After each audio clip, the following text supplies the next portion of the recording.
West, Central, so it's 6. It's 6. So if you look at that, that tells you we can create a powerful team. Yeah.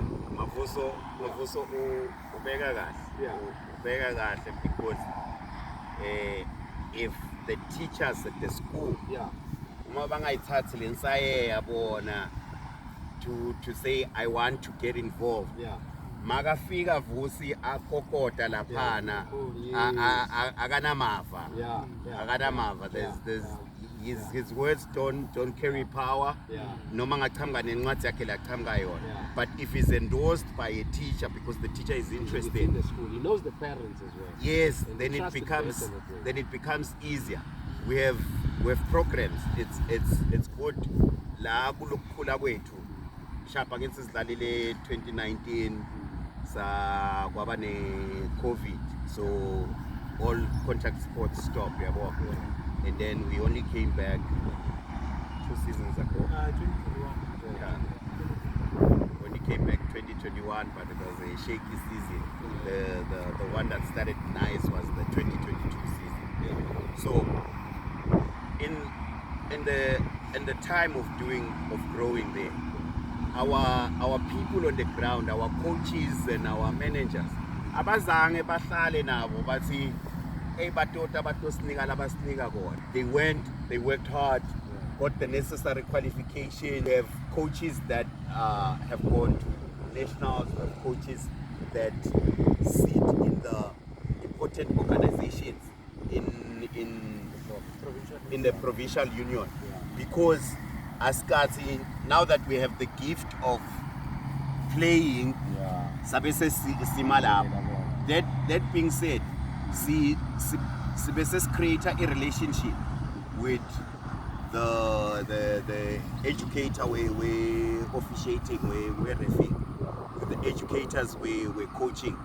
Buthi, uma ku community yetu, we have such and such a number of people who are interested in being referees or interested in being coaches. They can come down because usually you have to go to Nelspruit for that training. And they are also willing to waiver the cost. It's normally 850. Yeah, it's 850, but if Nalapo 850 is targeting 10 people, if you only have 8 people registering, it hikes up. So right now we're at a safe 200 or something like that. They managed to reduce the price for development. For development. To 150 per coach. So of which you can see. No, I'm saying Kalanga should not just jump there without us giving him his flowers for going the extra mile of pestering them. As a development, akunamali. So where do you expect each and every person who's interested to have imalenga ukuthi ahambe ayoba a certified coach or whatever the case is? So right now, this is not only true for for Nkomas. This is true for Mpumalanga. As long as you good development, then you only pay for a transport. Yalo mundu wose afige ato wenda le lesson they gonna waiver all the other fees. Referees. So I'm saying all of this so that I'm saying teachers and community members who are interested can take part, do an online course. Basic, everyone must have this box smart.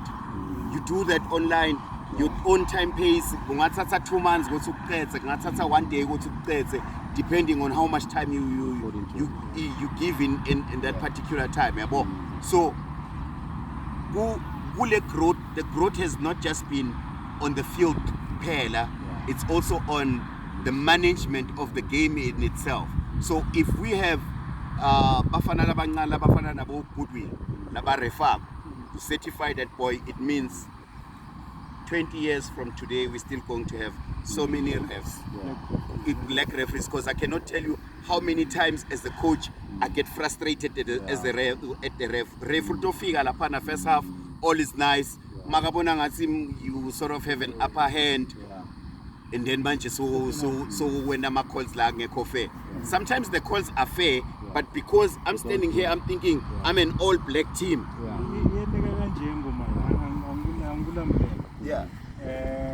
we also get an opportunity to ref some of the juniors. Sure. So referees work like this. Bias can easily be applied without it being spotted. Sure. A referee needs to see the infringement and then call the infringement. Sure. So if any bias law ref, he will see the infringement of the opposition team but akho only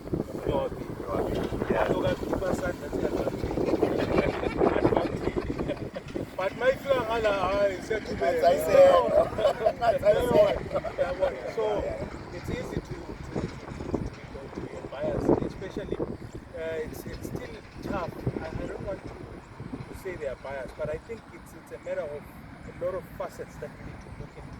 Sure. It's the interpretation of the laws, because the laws as applied to U1C, Champions Cup, Curry Cup, and the development. Yes, it's different. I've learned this because of the person interpreting. Besides interpretation, number one, the laws are different. Yeah.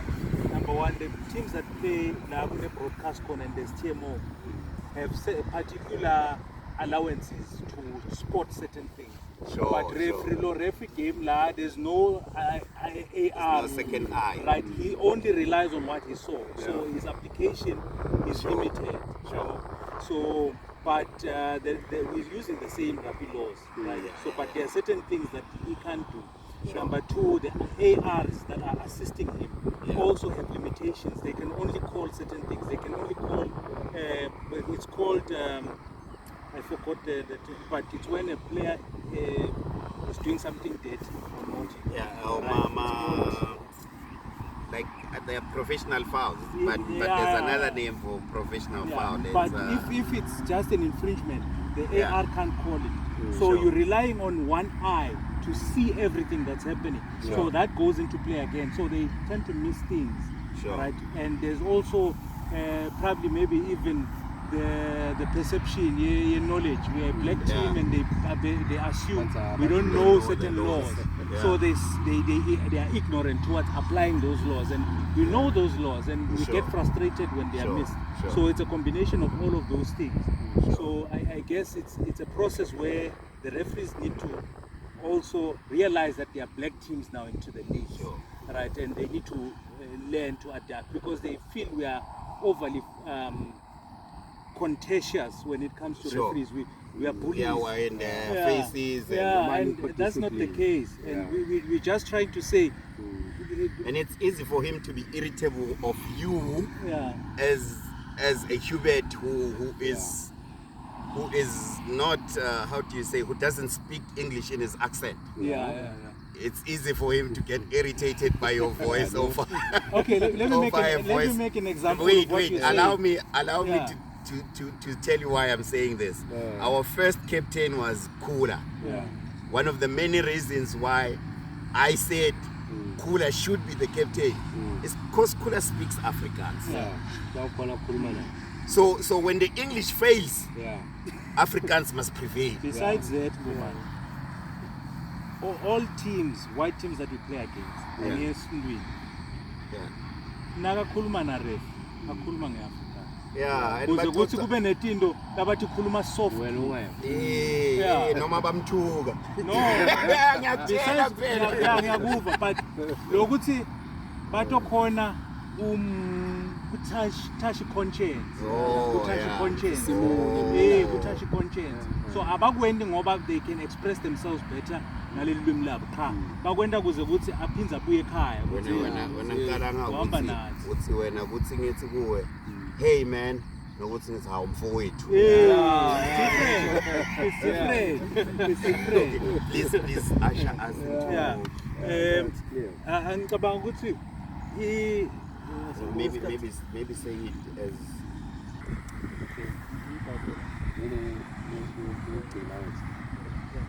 that would be funny because manje leya icishe ngalesikhathi saqhubeka sakhuluma leyo ayirecord. Ngawari as much as lana ya captureisha ndo program follow. Okay, asambe. So ngomane usalanza leyo yokuthi manje it becomes a African sport ngaleyo ndlela ukuthi gcine sekunale advantage ukuthi they can relate to each other. I guess nathi sibantu abamnyama kufuna sifinyelele lapho la create a culture around le rugby yabantu abamnyama sisonzele singumphakathi to try feel ama-role amaningi ngoba tiningi letikhala lesisethe ngakuthi tigcwale uzokuthi ikhule le club ikhule nalama-structures wayo, right? And loko kunema-interpretations lamaningi. Mhlawumbe ungasilekelela Mavuso ukuthi uma umuntu losekhaya ahleli abukela le podcast athi ufuna kuba part of iKamhlushwa Black Cats or i-contribution towards the development ye-rugby e-Nkomazi, kuwe kufikani ukuthi ngwaphi ama-role labangawadlala? I think into lebalulekile people misunderstand ngendaba ye-rugby. It's like you always think about the guys that are on the field. It starts with the parents. Before you have that child that wants to go and play. If the parents is not there on the field, that means that child won't go to the field. Because the permission, so all the parties that are responsibilities teaming, they require everybody. Remember, as parents, we find that one of us and we need people to assist with many things that matter. The administration part, to make sure we see except when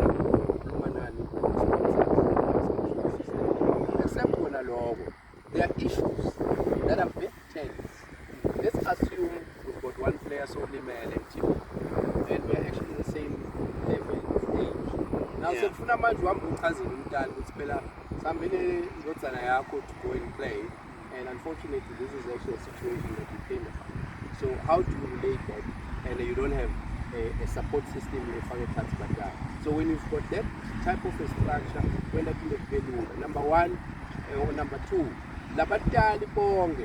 some of them, they are owners of big companies, so they can able to understand and see the need within the team. It's high lana kune shortage or kune shortage yokwenda ini business proposal.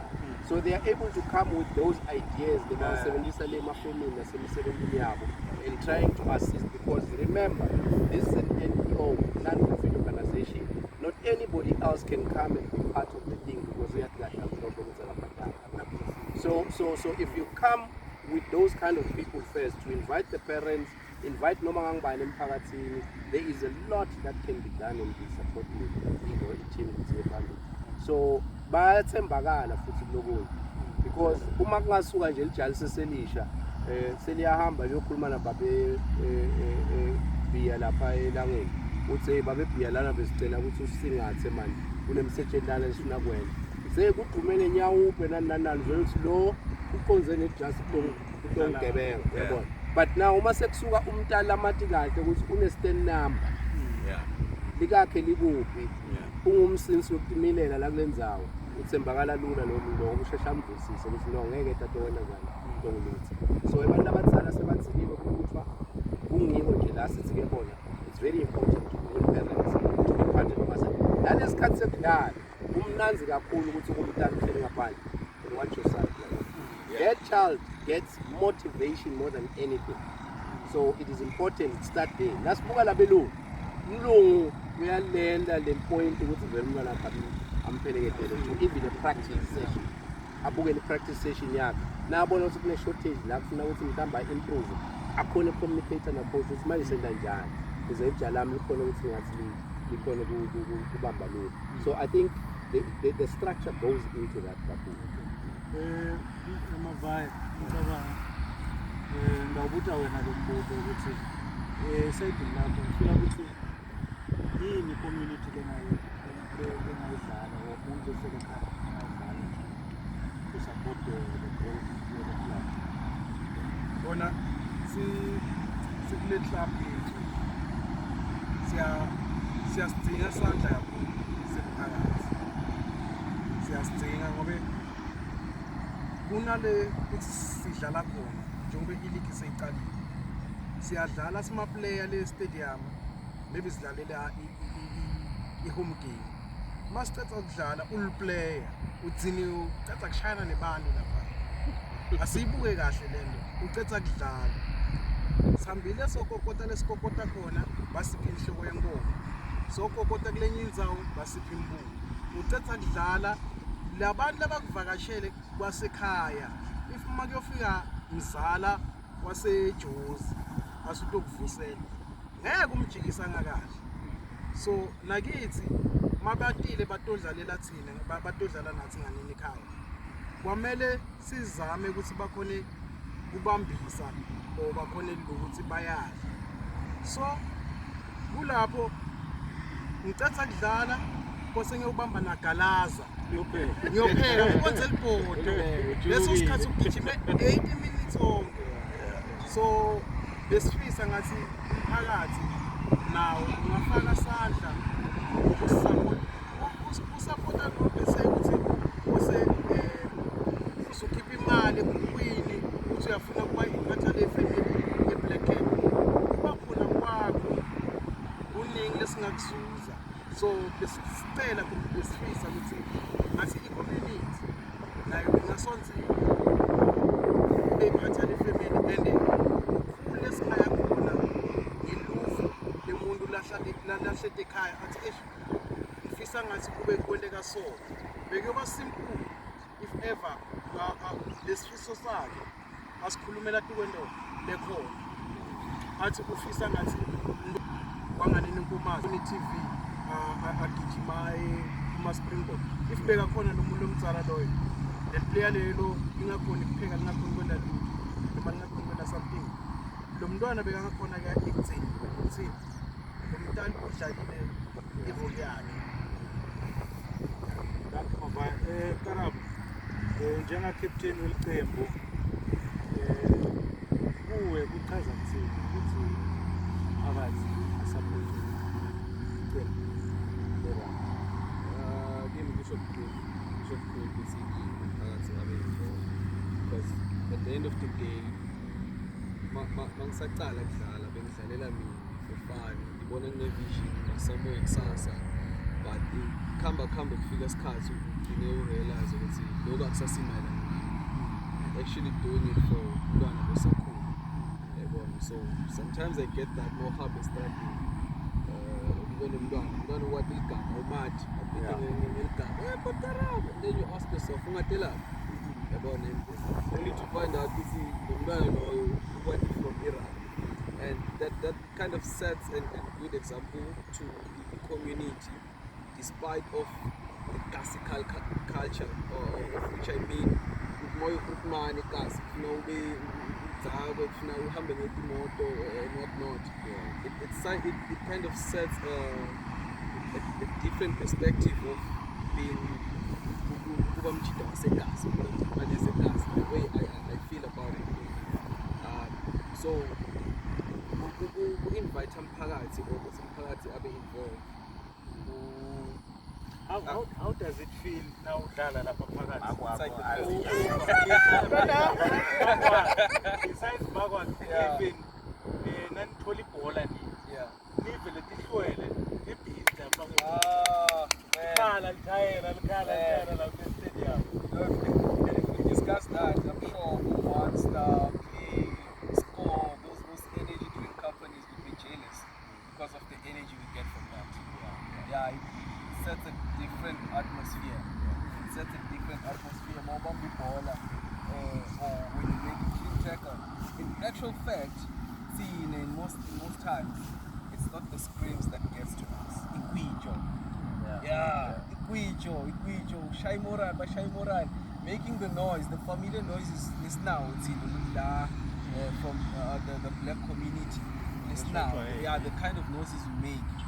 Yeah, that logo nje kusho cool. Ukwenda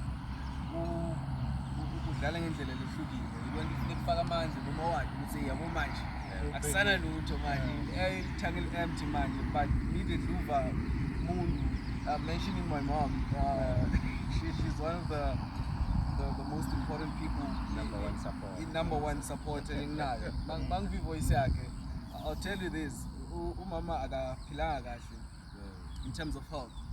Uyatigulela umuntu omdala sokhulile. There was this one game ngabamba ibhola la shy side step phume elayinini manje sengigijima eceleni nelayini. I'm looking for support. Buka inside step inside manje phasa abanye side. I see no one. Mind you at that time ngihamba full pace manje ngibuka esayidini ngibona mama la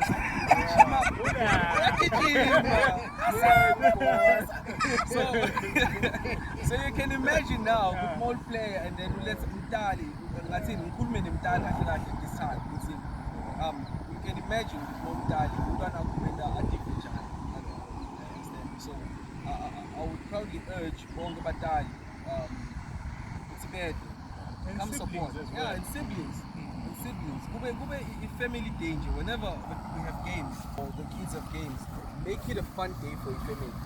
Make it a getaway. In Komas, the whole Komas should come. Namapetselo vele, it doesn't have to be in Komas pen. Everyone is invited. Better than my price there. Yeah. Fine. I'm now. So, say for 15 years. More than 15 years. Yeah, sigijimisana nale isijuba dinzamo sidonsa ngayo kodwa singaphimandla siqhubeke. We've seen Hollywood bets recently coming to Super Sport to come through. We've seen the CEO Chumas coming to watch us play. We've seen national teams come to play against us. But enhlitweni yakho yidlo efisa ukuthi manje nalawo bona ngathi siyaqhakaza ukuthi bakwadi so that siqhakaze even better.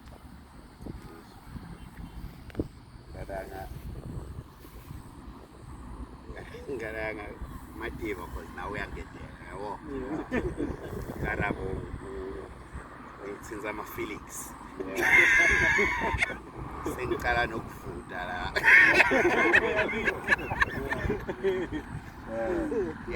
And manje because Karabo Nyamahati from a small boy. Yeah, 13 years. Yeah, just a passionate boy who just wants to play this thing and today is angeke ukhuluma ngerugby kamhlushwa enkomazi someone angammention Karabo because he's grown. He's That's grown. a very good example. Yeah. And he's captain. He came from a young boy. Lebe bangamphasi. Ahamba yotifunela simaka ibambile ibhola. Akwenda ufuna ukumphasa because you want to see him do what he just did. To a captain. So that says not only did you raise players, you also raising leaders. So that makes me emotional. Even the situation is describing, imagine, the feeling of someone standing on the sideline cheering for you is, if you look at the game here, final. Not finally league la Slala against the Incomat board. There were people I didn't even know who were saying, well done, congratulations, we're so proud of you, we're singing all along. Liphupho lami ubona the community yasenkomazi rallying behind one team that represents Inkomazi and manje. That said, sifiso sami ngifisa ukucoacha the team to a game ye final ye Premier League. I'm sure ngalelo langa ngalo umnyaka speech lengitosisho ukuthi sibuya khashane bafethu ngini lenende ukuthi sifike la hambani niyoqhubeka nibe ngini. Because I feel the moment we get there we'll all look back and say, we are Kashan. We are Kashan. People would not believe we've been in existence for over 15 years because of the league mileage yethu, incane kakhulu. But the existence, it's more years, yabo. Ngifisa ngathi i-community, and among its community, I mean from a young boy. One of my favorite pictures waku Black Cats is a picture yamndeni. It's a picture yamndeni because he was the boy, 9 years old, eme on the sideline aphethe ibhola, ecele kwakhe kume bathi ngibani mfana lo lethu